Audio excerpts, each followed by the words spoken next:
ഇന്നത്തെ വചനം വിശുദ്ധ മത്തായി എഴുതിയ സുവിശേഷം 6-ാം അധ്യായം 6-ാം വാക്യം. എന്നാൽ നീ പ്രാർത്ഥിക്കുമ്പോൾ നിന്റെ മുറിയിൽ കടന്ന് കതകടച്ച് രഹസ്യമായി നിന്റെ പിതാവിനോട് പ്രാർത്ഥിക്കുക. രഹസ്യങ്ങൾ അറിയുന്ന പിതാവ് നിനക്ക് പ്രതിഫലം നൽകും.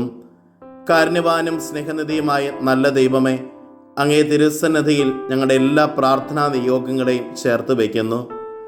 ഈശോനാഥ, ആത്മാർത്ഥതയോടെ അങ്ങേ തിരുസന്നിധിയിലേക്ക് ഞങ്ങളുടെ ഹൃദയങ്ങൾ ഉയർത്തുവാനും ഞങ്ങളുടെ പ്രാർത്ഥനയാകുന്ന പുഷ്പങ്ങൾ അങ്ങേ തിരുസന്നിധിയിൽ നൈർമല്യത്തോടുകൂടെ സമർപ്പിക്കുവാനും കൃപയും അനുഗ്രഹവും ഞങ്ങൾക്ക് നൽകണമേ.